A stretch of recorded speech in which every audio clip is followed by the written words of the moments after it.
Hey guys, this is G-Cubing here. In this video we're going to be doing quite a bit of unboxing from the PS4 Pro to the DualShock controller and the charging dock for the PS4 Pro.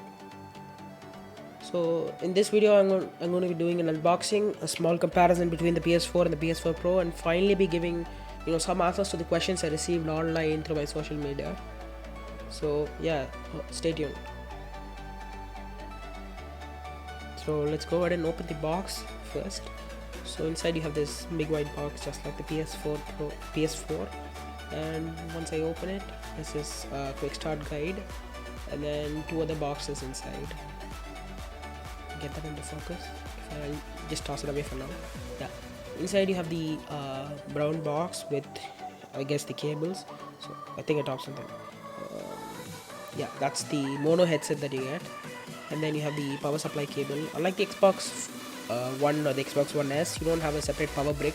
It's included inside the PS4. That's why it's relatively bigger than the Xbox One. Now that you have the HDMI 2.0 cable, that's for greater bandwidth than the normal HDMI cable, and the DualShock 4 controller. That extra bandwidth and the HDMI 2.0 cable is required because when you upscale it to 4K, a greater bandwidth is required. So that is compensated with this 2.0 cable running from your TV to your PS4. Right now, as I'm not using a 4K display, I'm not going to be using the HDMI 2.0 cable. I'm just going to be using the normal HDMI cable. So let's go ahead and remove the box. It feels a little heavier. The console feels a little heavier than the normal PS4. Although I haven't owned one, but yeah, I've borrowed one for some time, so yeah, I can feel the difference. So on the whole, inside the box you have a power supply cable, the mono headset, the micro USB for charging your controller, although I'm not going to be using it, the HDMI 2.0 and the DualShock 4 controller along with the console. So yeah, let's if you notice closely, you'll see that at the bottom, instead of the normal rubberized parts, you have these PlayStation buttons as rubberized parts on the console. So when you lay it flat on the ground, you have these rubberized things which look like the PS4 controllers, although it's not going to be a big hi-fi thing for you. That's a good thought by Sony. Other than that, on the front you have two USB 3.0, the eject button, the Blu-ray drive, and the power button. It's a Blu-ray drive, but not a 4K Blu-ray drive, because the normal games are 4K, Blu-ray discs, but then they're not 4K Blu-ray discs. I got this question online asking whether they could have added a Blu-ray player or not. Yeah, they could have done that, but this is not a Blu-ray drive. It's just normal DVD drive. It reads Blu-ray discs that include the games. All the games are Blu-ray discs. So yeah. At the back you have the HDMI cable, the HDMI port, LAN port, an extra USB port, and the digital optical output for those using the PS4 as an entertainment system. And that's the console as such. It has this Oreo sandwich type of design compared to the normal two-layer design on the PS2 or the PS4 or anything else. So that looks good. So now let's jump into the comparison between the PS4 and the PS4 Pro. So let's go ahead and compare the processor first. So in the processor, both have the same CPU. It's the 8-core AMD Jaguar chip. In terms of GPU, you have just 1.84 teraflops of graphics processing on the PS4, while you have 4.2 teraflops of processing on the PS4 Pro.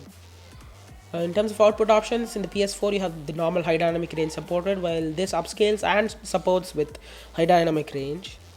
In terms of input options, you have two USB 3.0 ports compared to the three USB 3.0 ports on the PS4 Pro. Yeah, I was right. It weighs a lot heavier compared to the PS4. It's almost 1 kg heavier. Regarding the price tag, it's $269 for the PS4 and $399 for the PS4 Pro.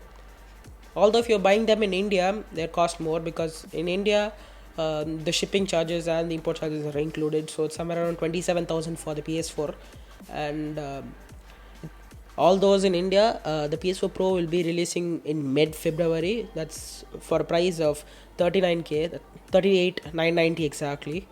So let's go ahead and open this DualShock controller in the meantime.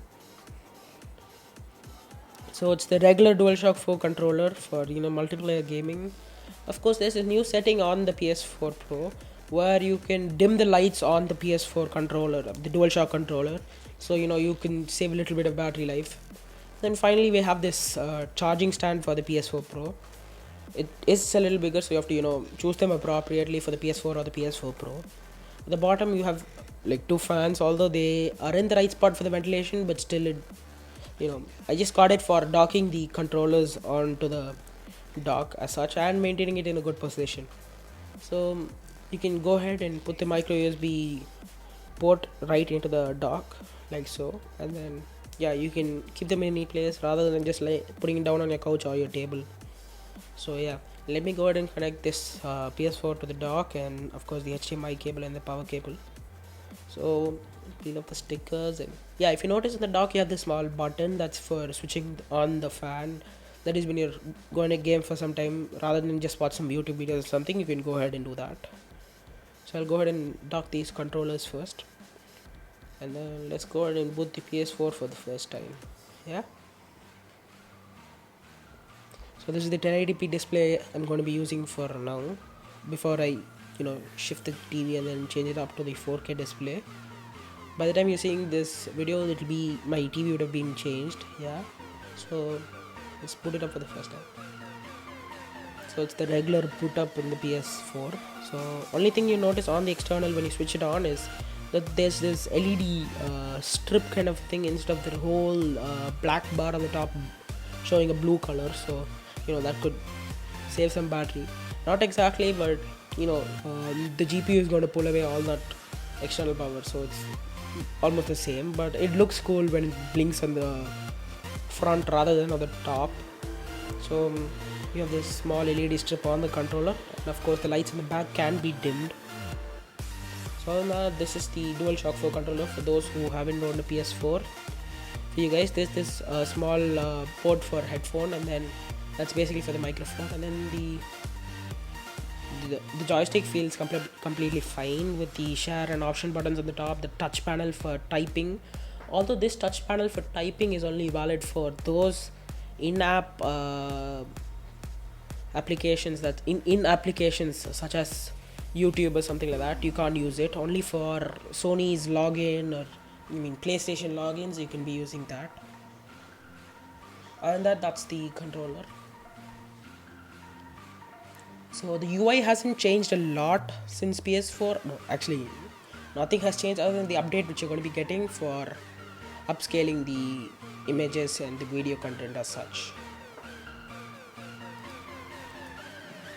So this 6GB update is basically for network upscaling. That is, it includes the 5 GHz band also this time, and also for the boost mode that will be available in the settings.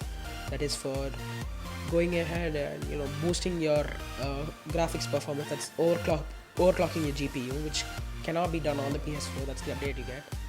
Other than that, it has the 1TB hard drive with 5400 RPM, just like the PS4 or just like the PS4. So you don't get great loading times or anything like that. Of course, you can upgrade to SSD to experience that. Other than that, in the output setting, you have the 1080p 24Hz, because that's the display I'm using right now. When you go for 4K, you have output at 4K with 60Hz or whatever. With respect to your display, you could probably be even using a 144Hz refresh rate display.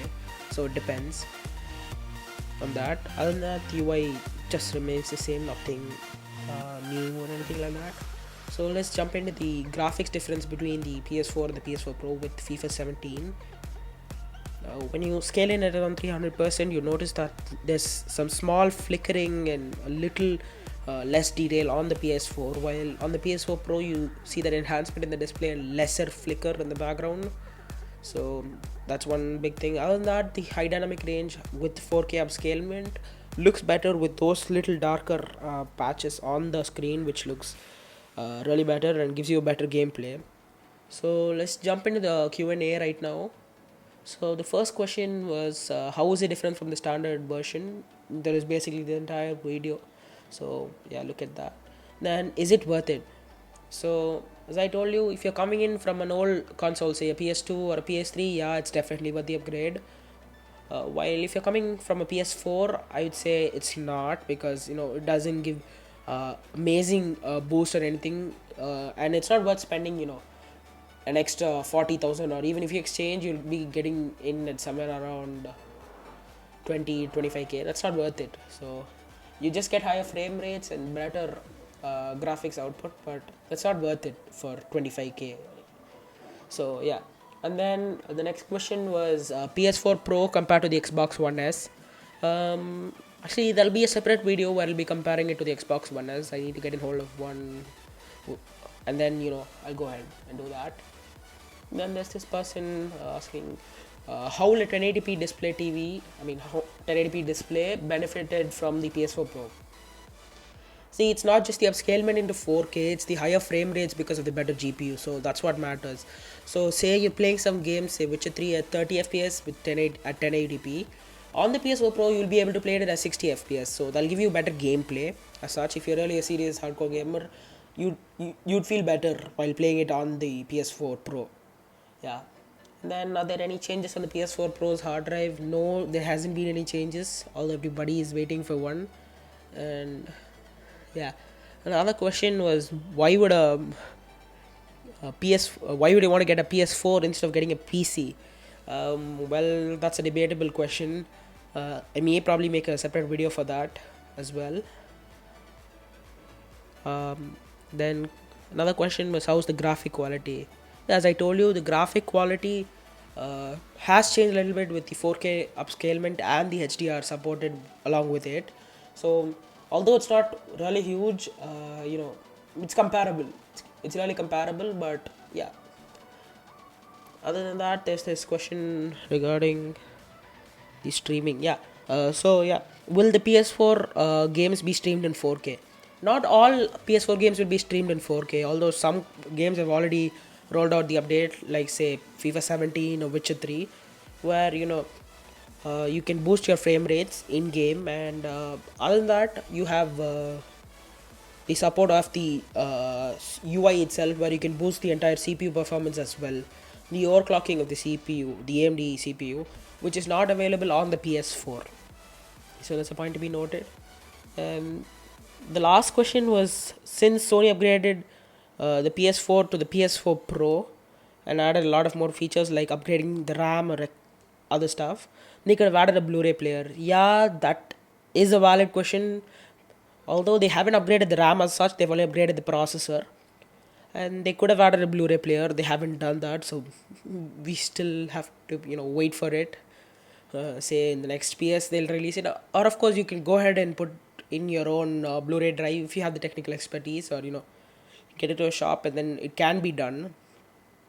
Although it will have a few tweaks, so I'd say be happy with this. Who buys a Blu-ray player? Just torrent it.